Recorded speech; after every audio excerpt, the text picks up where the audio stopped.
ഒഴിവാക്കിയത് ബോധപൂർവം തന്നെയാണ്. കാരണം അതൊരു എൻ്റെ കഥയല്ല പറയാൻ ഞാൻ ആഗ്രഹിച്ചതും ഉദ്ദേശിച്ചതും. അതുകൊണ്ട് അതിനൊന്നും പ്രസക്തിയുണ്ട് എന്ന് ഞാൻ കരുതിയില്ല. അച്ഛൻ്റെ പത്രത്തിൽ നവഭാരതം എന്നായിരുന്നു എൻ്റെ പേര്. പ്രവർത്തിക്കുന്ന സമയത്ത് ഞാൻ അവിടെ പോയിരിക്കും. അപ്പോൾ പല കാര്യങ്ങളുമൊക്കെ അദ്ദേഹം പറയും. അങ്ങനെയൊക്കെ ഒരർത്ഥത്തിൽ എൻ്റെ ആദ്യ പ്രവർത്തന ഗുരുവായി ഞാൻ കാണുന്നത് അദ്ദേഹമാണ്. ഞാനവിടെ പോയിരിക്കുകയാണെങ്കിൽ സാർ ഇവിടെ ഇരിക്കുകയല്ലേ, ഇതൊന്ന് നോക്ക് എന്ന് പറഞ്ഞിട്ട് ഇല്ല, ആ തരത്തിലുള്ളൊരു വളരെ ഫ്രണ്ട്ലി ആയിട്ടുള്ളൊരു, അതിനെക്കുറിച്ച് മനസ്സിൽ നിൽക്കുന്ന ഏറ്റവും നല്ല ഓർമ്മ വളരെ ഇതായിട്ടുള്ള പോലീസ് പരിശോധനയാണ്. പ്രസ് ഗാലറിയിൽ മീറ്റിംഗ് തുടങ്ങിക്കഴിഞ്ഞ ശേഷവും ഈ സെക്യൂരിറ്റി ആളുകൾ വന്ന് നടന്ന് ഓരോരുത്തരുടെയും പാസ് നോക്കുകയും എഴുതുന്നത് എന്താണെന്ന് നോക്കുകയും ഒക്കെ ചെയ്തിരുന്നു.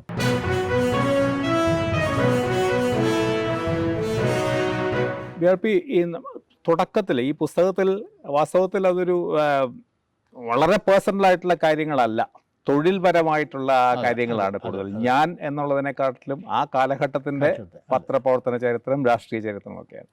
BRPയുടെ സ്വന്തം വ്യക്തിപരമായിട്ടുള്ള ചുറ്റുപാടുകൾ അച്ഛനെ എല്ലാവർക്കും അറിയാവുന്നതാണ്. എന്നാലും അച്ഛൻ, അമ്മ, ജനിച്ച സ്ഥലം, പഠിച്ച സ്കൂളുകൾ, ഇതൊക്കെ ഒന്ന് പറയാമോ?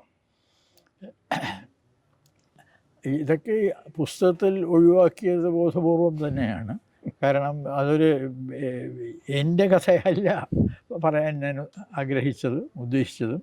അതുകൊണ്ട് അതിനൊന്നും പ്രസക്തിയുണ്ട് എന്ന് ഞാൻ കരുതിയില്ല. എങ്കിലും പല ആളുകളും പുസ്തകം വായിച്ച ശേഷം എന്നോട് പറഞ്ഞിട്ടുണ്ട് അതൊക്കെ പറയണമായിരുന്നു എന്നുള്ളത്. ഓരോരുത്തരുടെ കാഴ്ചപ്പാടാണ്, ആ കാഴ്ചപ്പാടിനെ ബഹുമാനിക്കുന്നു. അതേസമയം അത്തരത്തിലുള്ള ഒരു ഒരു വ്യക്തിപരമായ ഒരു പ്രൊജക്ഷൻ ഞാൻ ഉദ്ദേശിച്ചിരുന്നില്ല. ഇപ്പോൾ എൻ്റെ അച്ഛൻ പൊതുപ്രവർത്തകനായിരുന്നു.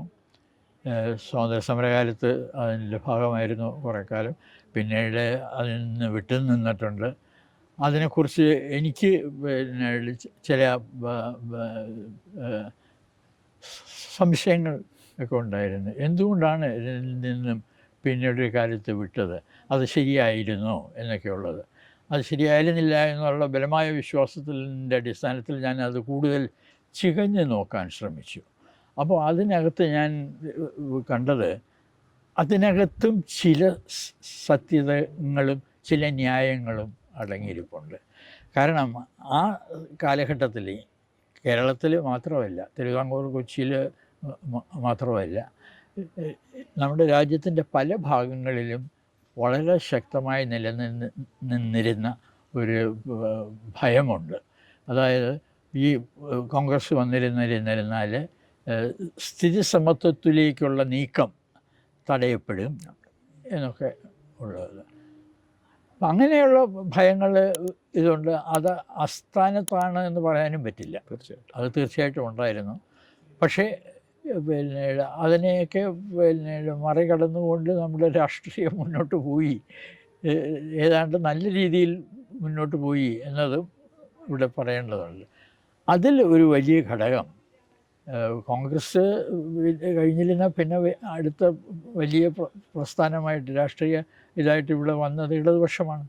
അപ്പോൾ അതുകൊണ്ട് പിന്നീട് ഒരു വലതുപക്ഷ കക്ഷി ഉയർന്നിരുന്നെങ്കിൽ, ആ ഘട്ടത്തിൽ ഉയർന്നിരുന്നെങ്കിൽ ഉണ്ടാകാമായിരുന്ന അപകടങ്ങൾ ഒന്നും നമ്മൾ ഫേസ് ചെയ്യേണ്ടി വന്നില്ല. AK ഭാസ്കർ എന്ന് പറഞ്ഞ അദ്ദേഹം പത്രപ്രവർത്തകനായിരുന്നു. അപ്പോൾ BRPയുടെ ഈ പത്രപ്രവർത്തന ജീവിതത്തിൻ്റെ ഒരു പ്രധാനപ്പെട്ട പ്രചോദനം അല്ലെങ്കിൽ അതിൻ്റെ ഒരു ആരംഭം അച്ഛൻ്റെ പത്രവുമായിട്ട് ബന്ധപ്പെട്ടാണ് തുടങ്ങിയെന്ന് എഴുതിയിട്ടുണ്ട്. അതിനെപ്പറ്റി പറയുമോ? പത്രം എൻ്റെ അച്ഛൻ പത്രം നടത്തുന്ന കാലത്ത് ഞാൻ പഠിക്കുകയാണ്. അപ്പോൾ ഒഴിവ് സമയത്ത് ഞാൻ അവിടെ പോയിരിക്കുകയും അവിടുത്തെ പത്രാധിപന്മാരുമായിട്ട്, പത്രാധിപ സമിതി അംഗങ്ങളുമായിട്ടൊക്കെ സമയം ചിലവഴിക്കുകയും ചെയ്തിരുന്നു. ആ കാലഘട്ടത്തിലാണ് പത്രപ്രവർത്തനത്തിലേക്കുള്ള എൻ്റെ താല്പര്യം വർദ്ധിക്കുന്നതെന്നല്ല, ഒരുപക്ഷെ ജനിക്കുന്നത് തന്നെ. അവിടെ പല തരത്തിലുള്ള ആൾക്കാരുണ്ട്. രാഷ്ട്രീയമായിട്ട് നോക്കുകയാണെങ്കിൽ അവിടുത്തെ ഏറ്റവും മുതിർന്ന പത്രപ്രവർത്തകൻ യഥാർത്ഥത്തിൽ വലിയ രാഷ്ട്രീയമൊന്നും ഇല്ലാതിരുന്ന ഒരാളാണ് ബാപ്പുറാവു. ബാപ്പുറാവു മലയാള രാജ്യത്തിലൊക്കെ അതിനു മുമ്പ് പ്രവർത്തിച്ചിട്ടുള്ള ആളാണ്. ഞാൻ അദ്ദേഹവുമായിട്ട് വളരെയധികം അടുത്ത് പെരുമാറിയിട്ടുണ്ട്. അദ്ദേഹം അച്ഛൻ്റെ പത്രത്തിൽ നവഭാരതം എന്നായിരുന്നു എൻ്റെ പേര് പ്രവർത്തിക്കുന്ന സമയത്ത് ഞാൻ അവിടെ പോയിരിക്കും. അപ്പോൾ പല കാര്യങ്ങളുമൊക്കെ അദ്ദേഹം പറയും. അങ്ങനെയൊക്കെ ഒരർത്ഥത്തിൽ എൻ്റെ ആദ്യ പ്രവർത്തന ഗുരുവായി ഞാൻ കാണുന്നത് അദ്ദേഹത്തിനാണ്. പല കാര്യങ്ങളും പറയും. ഞാൻ അവിടെ ഇരിക്കുമ്പോഴത്തേക്ക് അദ്ദേഹം ചിലപ്പോൾ വല്ല പ്രൂഫ് ഒക്കെ വായിക്കാൻ തരും. എന്നിട്ട് അത് എല്ലാവരെയും അങ്ങോട്ടും ഇങ്ങോട്ടും സാർ ഇവിടുന്നാണ് വിളിക്കുന്നത്. അദ്ദേഹത്തെ എല്ലാവരും പ്രൊഫ സാറെന്ന് വിളിക്കും. അദ്ദേഹം തിരിച്ചും എല്ലാവരെയും സാറെന്ന് വിളിക്കും. അപ്പോൾ ഞാനവിടെ പോയി ഇരിക്കുകയാണെങ്കിൽ സാർ ഇവിടെ ഇരിക്കുകയല്ലേ, ഇതൊന്ന് നോക്ക് എന്ന് പറഞ്ഞിട്ട് ആ തരത്തിലുള്ളൊരു വളരെ ഫ്രണ്ട്ലി ആയിട്ടുള്ളൊരു ഈ പത്രത്തിൽ വെച്ചാണ് CN ശ്രീകണ്ഠൻ നായരെ പറ്റി പറയുന്നത്. CN ശ്രീകണ്ഠൻ നായരെ പറ്റി എന്താ ഓർമ്മ? CN ശ്രീകണ്ഠൻ നായർ ആ പത്രത്തിലുണ്ടായിരുന്നു. അപ്പോൾ അതിനകത്തൊരു ഇതുണ്ട്. അന്ന് ഈ മുന്നോട്ട് വന്ന കുറേ ചെറുപ്പക്കാർ ഈ പത്രത്തിൽ പ്രവർത്തിച്ചവർ അവരൊക്കെ ഒരു പൊതുവായ പശ്ചാത്തലമുള്ളവരാണ്. അത് പിന്നെ ഒരു KSP RSP ബന്ധമുള്ളവരാണ്. അങ്ങനെയാണ് CN ശ്രീകണ്ഠനുമൊക്കെ അതിനകത്ത് വരുന്നത്. അവരുടെ സുഹൃത്തുക്കളൊക്കെ ഒന്ന് വന്നു. PK ബാലകൃഷ്ണൻ ഉണ്ടായിരുന്നു. അങ്ങനെയൊക്കെ കുറേ ആളുകൾ നേരത്തെ വന്നിരുന്നു. CN ശ്രീകണ്ഠൻ നായർ പിന്നെ നാടകം ആ രംഗത്തേക്കൊക്കെ പിന്നീട് കംപ്ലീറ്റ് ആയിട്ട് പോയി. അതെ. അതുപോലെ ആ സമയത്ത് ഈ നെഹ്റുവിൻ്റെയും പട്ടേലും ഒക്കെ പങ്കെടുത്ത ഒരു സമ്മേളനത്തിൽ പോയ കാര്യം പറയുന്നുണ്ട്. അപ്പോഴാണ് ആദ്യം ഇവരെ കാണുന്നത്, നെഹ്റുവിനെ ആദ്യം കാണുന്നത്. നേരിട്ട് കാണുന്നു എന്നുള്ള അർത്ഥത്തിലാണ് അത്. പിന്നീട് നമ്മളിപ്പോൾ പടത്തിൽ കൂടെ പരിചിതമായ ഒരു മുഖമാണ്. ആ മീറ്റിങ്ങിനെ പറ്റി പിന്നെ അത് പിന്നെ സ്വാതന്ത്ര്യത്തിൻ്റെ ആദ്യ ഘട്ടത്തിലാണ്. പിന്നെ കൊച്ചിയിൽ വന്നതാണ് നെഹ്റു പട്ടേൽ. അപ്പോൾ അച്ഛനെൻ്റെ അടുത്ത് ചോദിച്ചു, ഇത് റിപ്പോർട്ട് ചെയ്യാൻ പോകണോ നിനക്ക്? ഞാൻ താല്പര്യം പ്രകടിപ്പിച്ചു.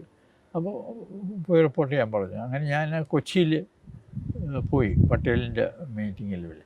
അതിനെക്കുറിച്ച് മനസ്സിൽ നിൽക്കുന്ന ഏറ്റവും നല്ല ഓർമ്മ വളരെ ഇതായിട്ടുള്ള പോലീസ് പരിശോധനയാണ്. പ്രസ് ഗാലറിയിൽ മീറ്റിംഗ് തുടങ്ങി കഴിഞ്ഞ ശേഷവും ഈ സെക്യൂരിറ്റി ആളുകൾ വന്ന് നടന്ന് ഓരോരുത്തരുടെയും പാസ് നോക്കുകയും എഴുതുന്നത് എന്താണെന്ന് നോക്കുകയും ഒക്കെ ചെയ്തിരുന്നു. അതിൻ്റെ ഇടയിൽ ഒരു ചെറിയ സംഭവം നടന്നു. ഒരു യൂത്ത് കോൺഗ്രസ് നേതാവ് പിന്നീട് അയാൾ ഏതോ ഒരു പിന്നീട് കോട്ടയം പത്രത്തിൻ്റെ കാർഡ് വാങ്ങിയിട്ട് വരുന്നുണ്ടായിരുന്നു. അദ്ദേഹത്തിൻ്റെ ഭാര്യ പിന്നീട് യൂത്ത് കോൺഗ്രസ് മീറ്റിങ്ങിൽ അദ്ദേഹം പരിചയപ്പെട്ട ഒരു ബംഗാളിയാണ്. അപ്പോൾ അദ്ദേഹത്തിന് ഭാര്യയും കൊണ്ടുപോകണം. അപ്പം ഞാൻ അന്ന് യഥാർത്ഥത്തിൽ പത്രപ്രവർത്തനത്തിനായിട്ടില്ല. എൻ്റെ അച്ഛൻ്റെ പത്രപ്രവർത്തനത്തിന് വേണ്ടി റിപ്പോർട്ട് ചെയ്യാമെന്നാണ്. ഞാനത് പഠിക്കുകയാണ്. അപ്പോൾ പിന്നെ ബംഗാളി സ്ത്രീയെ കൊണ്ടുപോകണം അദ്ദേഹത്തിന്. അപ്പോൾ അന്നത്തെ ഡയറക്ടർ ഓഫ് ഇൻഫർമേഷൻ, അങ്ങനെയാണ് പത്രക്കാരെയൊക്കെ മേച്ച് കൊണ്ട് നടക്കുന്നത്. അദ്ദേഹമായിട്ട് ഞാൻ വളരെ അടുപ്പത്തിലായിരുന്നു. അപ്പോൾ അദ്ദേഹം എൻ്റെ അടുത്ത് വന്നിട്ട് ചോദിച്ചു, അദ്ദേഹത്തിൻ്റെ ഭാര്യയ്ക്ക് ഒരു പാസ് വാങ്ങി കൊടുക്കാമെന്ന്. ഞാൻ അദ്ദേഹത്തിൻ്റെ അടുത്ത് ഡെപ്യൂട്ടി ഡയറക്ടറുടെ അടുത്ത് സംസാരിച്ചു. അത് ഞാൻ കൊടുക്കാമെന്ന് പറഞ്ഞ് കൊടുക്കുകയൊക്കെ ചെയ്തിട്ട് ഇങ്ങനെയൊക്കെയുള്ള ഇതിനകത്താണ്. അതിനകത്ത് ഓർക്കുന്ന ആ സംഭവം മനസ്സിലിപ്പോഴും നിൽക്കാനുള്ള കാര്യം എന്താ വെച്ചാൽ, പ്രസ് ഗാലറിയിൽ ഞങ്ങളൊക്കെ ഇരിക്കുകയാണ്. പിന്നീട് എൻ്റെ അടുത്ത് തന്നെയാണ് ഈ സ്ത്രീ ഇരിക്കുന്നത്.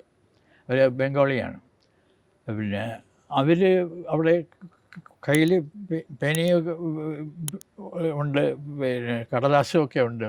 പക്ഷെ ഒന്നും പ്രത്യേകിച്ച് എഴുതുന്നൊന്നുമില്ലായിരുന്നു. അപ്പോഴത്തേക്ക് ചെക്ക് ചെയ്യാൻ സെക്യൂരിറ്റി പേഴ്സണൽ വന്നു പ്രസ് ഗാലറിക്കകത്ത്. അത് ഓരോരുത്തരെയും അവിടുത്തെ ഒന്ന് പാസ് ചോദിക്കുന്നുണ്ട്. അപ്പം എൻ്റെ അടുത്തിരിക്കുകയാണ് ഈ സ്ത്രീ. അപ്പോൾ ഇയാൾ വരുന്നത് കണ്ടിട്ട് ഇവർ പെട്ടെന്ന് കടലാസ് എടുത്ത് പിന്നെ എഴുതാൻ തുടങ്ങി, സ്ക്രിബിൾ ചെയ്യാൻ തുടങ്ങി. പിന്നെ ഞാനാണ് അവർക്ക് പാസ് കൊടുത്തിരിക്കുന്നത്, എൻ്റെ പത്രത്തിൻ്റെ പേരിലുള്ള പാസ്സാണ്.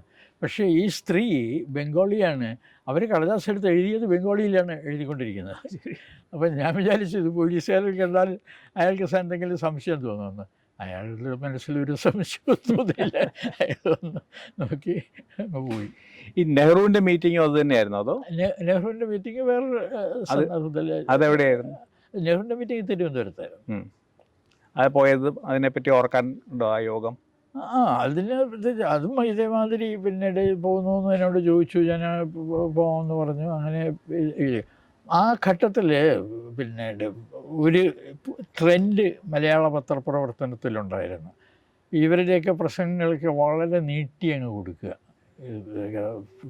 പ്രസംഗം കേട്ട് അത് നോട്ട് എടുത്തിട്ട് വളരെ ചുരുങ്ങിയ വാക്കുകളിൽ കാര്യങ്ങൾ പറയാവുന്നതേ ഉള്ളൂ.